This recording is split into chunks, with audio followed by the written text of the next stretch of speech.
Elon Musk ने मेय के 77वें जन्मदिन पर मुंबई भेजा तोहफा। राहुल गांधी ने की भारत को अमेरिका में बदनाम करने की कोशिश। भारत आए ट्रंप के राइट हैंड वेंस, भारत के लिए क्या लाए। पोप फ्रांसिस के निधन के बाद कौन होगा कैथोलिक ईसाई धर्मगुरु। ट्रंप का नया दावा, इस हफ्ते खत्म हो जाएगा रूस यूक्रेन युद्ध। नमस्कार, मैं शालिनी और आप देख रहे हैं द न्यूज 50। स्वागत है आपका हमारे खास प्रोग्राम दुनिया के हालचाल में। चलिए नजर डालते हैं इन बड़ी खबरों पर विस्तार से। एलन मस्क की मां का नाम मेय मस्क है। मेय मस्क मशहूर मॉडल रही हैं और पोषण विशेषज्ञ भी हैं। मेय आजकल भारत के मुंबई में हैं और उन्होंने यहीं अपना 77वां जन्मदिन मनाया है।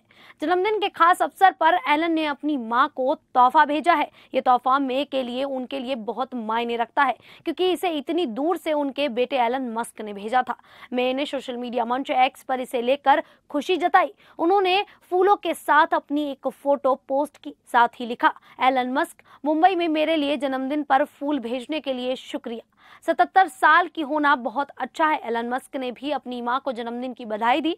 उन्होंने एक प्यारा सा मैसेज लिखा, मां, मैं आपसे प्यार करता हूं, हर चीज के लिए धन्यवाद। मेय के अनुसार उनका जन्मदिन को खास तरीके से मनाते हैं। एलन किम्बल और टोस्का मस्क मिलकर उनके लिए पार्टी रखते हैं। मेय ने यह बात एक और पोस्ट में बताई है। मेय का जन्म 1948 में कनाडा में हुआ था और उन्होंने 50 सालों तक मॉडलिंग की है। उन्होंने कई बड़ी मैगजीन के कवर पर अपनी फोटो छपवाई है, जैसे कि वोग, स्पोर्ट्स इलस्ट्रेट और हार्पर बाजार। इसके अलावा उन्होंने पोषण और खान पान में 2 मास्टर डिग्री हासिल की है। हाल ही में टोरंटो यूनिवर्सिटी ने उन्हें डॉक्टरेट की उपाधि से सम्मानित भी किया है। तो वहीं दूसरी तरफ कांग्रेस नेता और लोकसभा में विपक्ष के नेता राहुल गांधी इन दिनों अमेरिका दौरे पर हैं। वहां उन्होंने प्रवासी भारतीयों और कारोबारी वर्ग से मुलाकात की। राहुल गांधी ने अमेरिका के बोस्टन शहर में भारत के चुनाव आयोग पर सवाल खड़े किए और सिस्टम की निष्पक्षता पर चिंता जताई। राहुल गांधी ने कहा कि चुनाव आयोग ने समझौता कर लिया है, सिस्टम में कुछ गड़बड़ है। उन्होंने उदाहरण देते हुए कहा कि महाराष्ट्र विधानसभा चुनाव में शाम 5:30 बजे तक जो आंकड़े दिए गए वे अलग थे, लेकिन 5:30 के बाद से 7:30 के बीच अचानक 65 लाख वोट डाले जाने की जानकारी दी गई। राहुल के मुताबिक इतने कम समय में इतना ज्यादा मतदान संभव नहीं है। उन्होंने कहा कि एक वोट डालने में करीब 3 मिनट का समय लगता है। ऐसे में यह आंकड़ा फिजिकल संभव नहीं है। राहुल गांधी ने यह भी आरोप लगाया कि जब कांग्रेस ने इस प्रक्रिया की वीडियोग्राफी की मांग की तो चुनाव आयोग ने न केवल इसे खारिज किया बल्कि कानून में भी बदलाव कर दिया ताकि भविष्य में वीडियोग्राफी की मांग न की जा सके।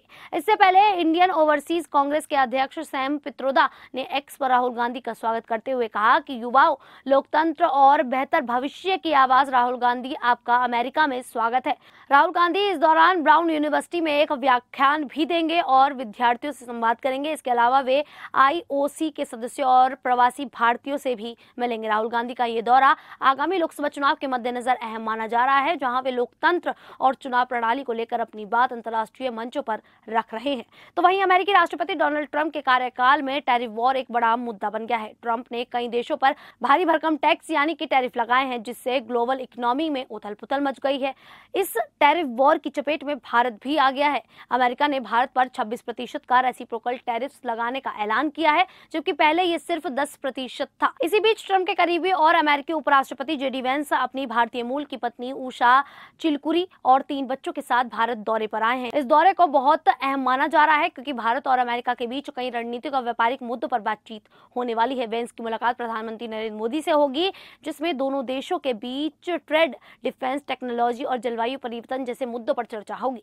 चीन और अमेरिका के बीच ट्रेड वॉर अपने चरम पर है। अमेरिका ने चीन पर 245% तक टैरिफ लगा दिए हैं, जिसके जवाब में चीन भी तीखी प्रतिक्रिया दे रहा है। चीन को टक्कर देने के लिए अमेरिका भारत को एक मजबूत साझेदार मानता है। भारत पर भले ही टैरिफ बढ़ाया गया हो, लेकिन अमेरिका ने 90 दिनों की मोहलत दी है। भारत की कोशिश होगी कि इस समय का उपयोग करके अमेरिका से और रियायतें हासिल की जा सके। इस दौरे के दौरान भारत और अमेरिका के बीच व्यापार और निवेश बढ़ाने, प्रवासी भारतीयों के मुद्दों पर भी बात होगी। एलन मस्क की कंपनी टेस्ला समेत कई अमेरिकी कंपनियां अब चीन की जगह भारत में निवेश की तैयारी कर रही हैं। अगर दोनों देशों में समझौता होता है तो भारत के लिए बड़ा मौका होगा। इससे भारत में निवेश बढ़ेगा, रोजगार के अवसर बनेंगे और भारत एक मैन्युफैक्चरिंग हब के रूप रूप में उभरेगा। तो वहीं कैथोलिक ईसाइयों के धर्मगुरु पोप फ्रांसिस का सोमवार 21 अप्रैल 2025 को सुबह 7:35 पर निधन हो गया। वे 88 साल के थे और पिछले कुछ समय से बीमार चल रहे थे। उनके निधन की घोषणा कार्डिनल केविन फेरेल ने की है। खबर आते ही पूरी दुनिया में शोक की लहर फैल गई।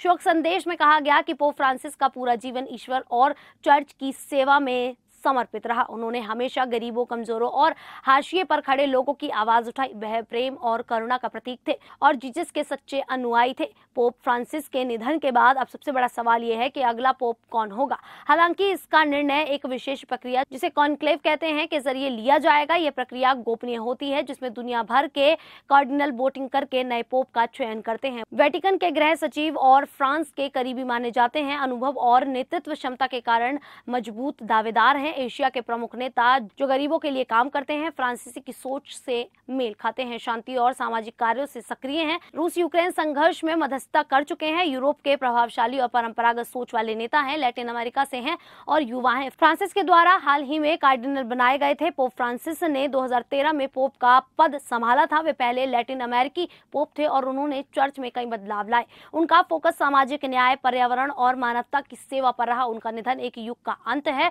और अब पूरी दुनिया की निगाहें एक नए पोप के चयन पर टिकी हुई हैं।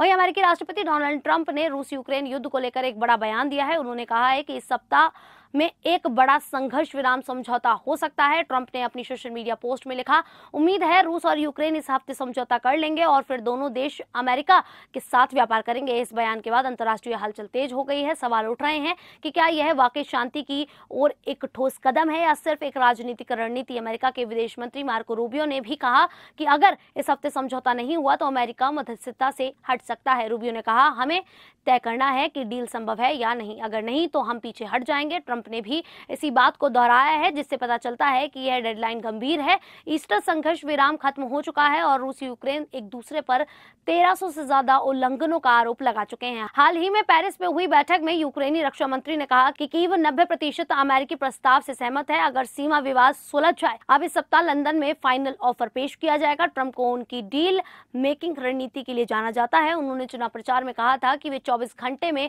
युद्ध खत्म कर देंगे और अब उन्हें राष्ट्रपति बने 3 महीने हो चुके हैं। इस स्थिति में 3 संभावनाएं हैं। पहली, एक अंतिम प्रयास जो शांति ला सकता है। दूसरी, राजनीतिक दबाव जिससे ट्रंप को 2026 के चुनाव में फायदा हो सकता है। तीसरी, मध्यस्थता से पीछे हटने की भूमिका अगर समझौता नहीं होता। अगर लंदन में सहमति बनती है तो यह ट्रंप की बड़ी कूटनीतिक जीत होगी, लेकिन विफलता से उनकी छवि को नुकसान भी हो सकता है। ट्रंप के इस बयान को लेकर आप लोगों की क्या राय है? क्या सच में रूस यूक्रेन युद्ध अब समाप्त होने वाला है या फिर नहीं? आप हमें कमेंट करके अपनी राय जरूर दीजिएगा। फिलहाल अभी के लिए इतना ही। फिर हाजिर होंगे ऐसे ही देश और दुनिया से जुड़ी बड़ी खबरों के साथ। तब तक के लिए देखते रहिए द न्यूज़ 15।